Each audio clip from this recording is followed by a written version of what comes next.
आपल्या महाराष्ट्रात देवीची 3.5 शक्तिपीठं मानली जातात। याविषयी एक संस्कृत श्लोक अतिशय प्रसिद्ध आहे। तो संस्कृत श्लोक असा, कोल्हापुरम महास्थानम यत्र लक्ष्मी सदा स्थिता मातुपुरम द्वितीयम च रेणुका धिष्ठितम तुळजापूर तृतीयम स्यात् सप्तशृंग तथैवच। या श्लोकात वर्णन केल्याप्रमाणे कोल्हापूरची महालक्ष्मी हे पूर्णपीठ व आद्यपीठ आहे। दुसरे माहूरची रेणुका माता, तिसरे पीठ तुळजापूरची तुळजाभवानी, तर सप्तशृंगी देवी हे अर्धपीठ म्हणून ओळखले जाते। पुराणात उल्लेखलेल्या 108 पीठांपैकी एक आणि महाराष्ट्रात असलेल्या देवीच्या 3.5 पीठांपैकी एक असं हे कोल्हापूरचं महालक्ष्मीचं मंदिर आहे। हे मंदिर इसवी सन 634 साली चालुक्य राजा कर्णदेव याने बांधले आहे। मंदिराचे पहिले बांधकाम चालुक्य राजघराण्याच्या काळात झाले।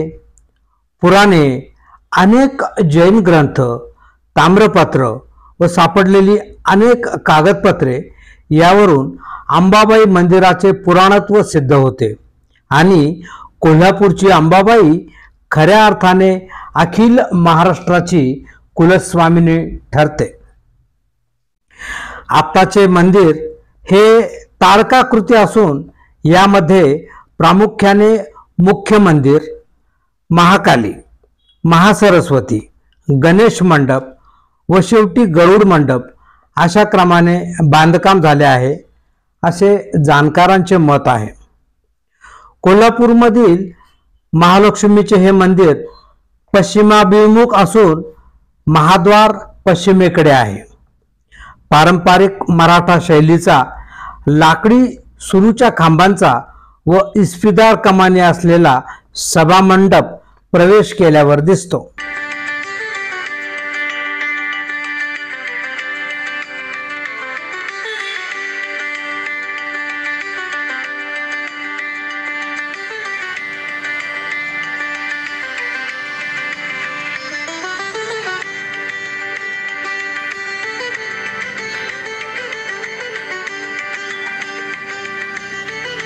गेल्या 10 शतकात मंदिराची अनेकदा वाढ झाली आहे। या मंदिराचे 4 महत्त्वाचे भाग आहेत। पूर्व भागातील गाभारा व रंगमंडप हा सर्वात जुना भाग आहे। येथेच देवीचा गाभारा आहे। उत्तरेकडे महाकालीचा गाभारा तर दक्षिणेकडे महासरस्वतीचा गाभारा असून या 3 अंगांना जोडणाऱ्या सभामंडपाला महानाट मंडप असे म्हणतात।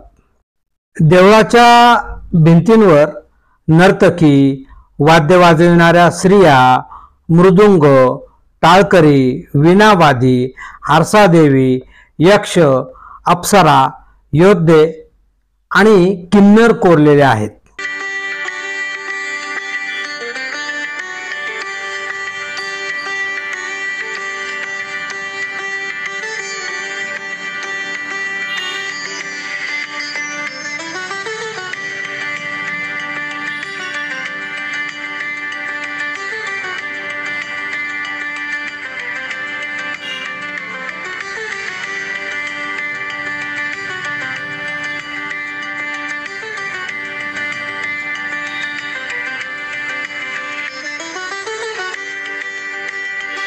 माघ शुद्ध पंचमीला सूर्यास्ताची किरणं बरोबर देवीच्या मुखावर पडतील असे उत्तम दिक्साधन, विनाचुन्याचे जोडीव घडीव दगडी बांधकाम व नक्षत्रावर अनेक कोणाचा पाया ही या मंदिराची वास्तुवैशिष्ट्य आहेत। देवळाच्या प्राकारात शेषशाही, दत्तात्रेय, विष्णू, गणपती वगैरे अनेक देवतांची मंदिरं, त्याचप्रमाणे काशी व मनकर्णिका ही कुंड आहेत। चैत्र पौर्णिमेच्या वेळी एकामागे एक अशा चढत जाणाऱ्या या दीपांनी पाजळलेल्या 3 शिखरांचा देखावा अवर्णनीय दिसतो। हे देवालय आकाराने एखाद्या चांदणीसारखे आहे. प्रसिद्ध हेमाडपंथी स्थापत्यशैली वास्तुशिल्प पद्धतीने या देवळाची बांधणी दर्जा न भरता एकमेकांवर ठेवलेल्या अशा मोठमोठ्या चौकोनी किंवा आयताकृती दगडात करण्यात आलेली आहे. हे देऊळ पश्चिमाभिमुख असून मुख्य प्रवेशद्वारावर नगारखाना आहे. पश्चिमेला असलेल्या मुख्य दरवाजाशिवाय उत्तर, पूर्व आणि दक्षिणेला प्रवेशद्वारे आहेत. उत्तर दरवाजाला एक मोठी घंटा असून दिवसातून 5 वेळा ती वाजवली जाते. या दरवाजाला घाटी दरवाजा असे म्हणतात. देवळात वारा येण्याला कोठेही खिडक्या नाहीत. पूर्वेकडे असलेल्या मोठ्या घुमटाखाली महालक्ष्मीची मूर्ती आहे व उत्तरेकडे आणि दक्षिणेकडे असलेल्या 2 छोट्या घुमटांखाली महाकाली आणि महासरस्वतीच्या मूर्त्या आहेत.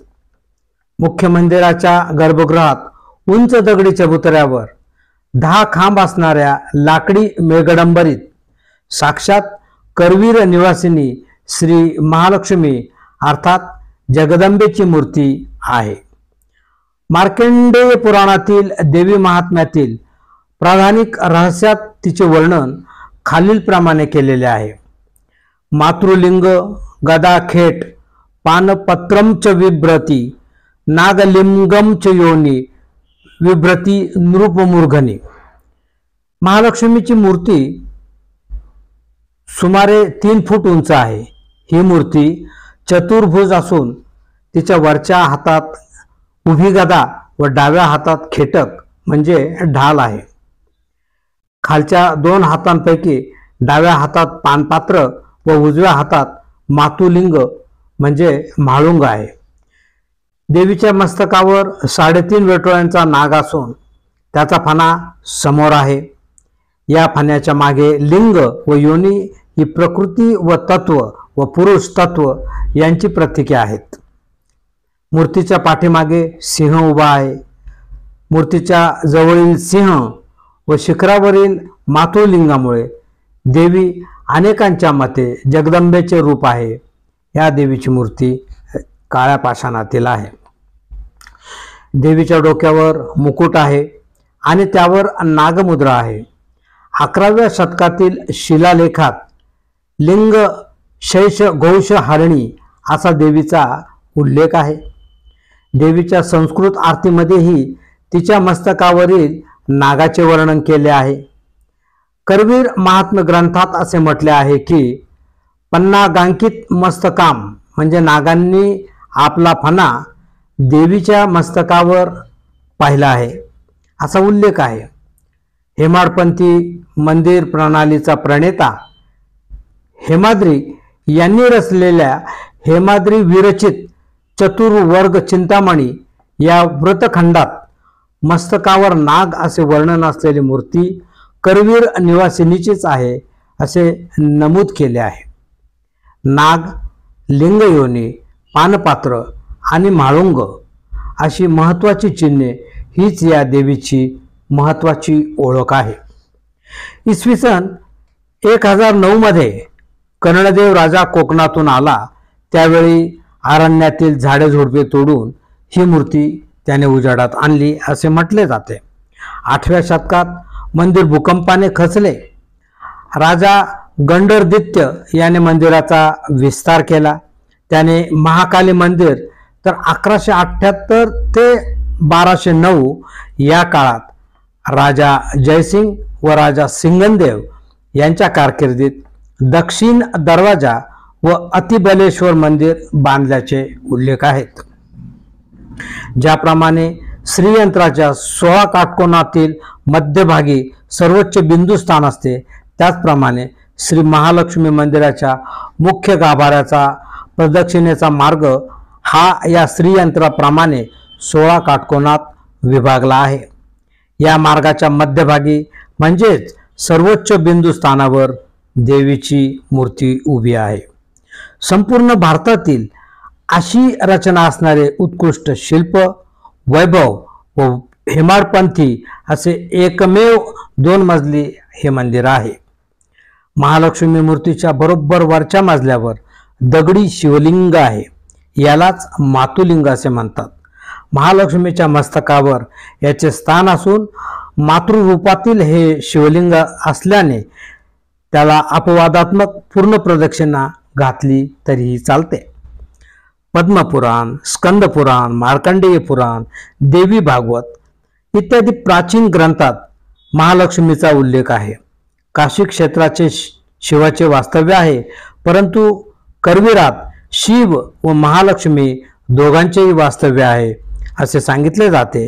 त्यामुळे शक्ती आणि मुक्ती मिळते असा भोळ्या भक्तांचा भाव आहे.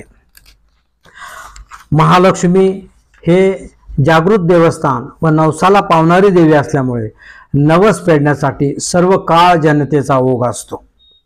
बाळाजी बाजीराव पेशव्यांची पत्नी गोपिकाबाई हिने नवस फेडण्यासाठी 24.25 तोळे म्हणजे जवळपास 5 किलो वजनाचे सोन्याचे 4 चुडे वाहिल्याचा उल्लेख आहे.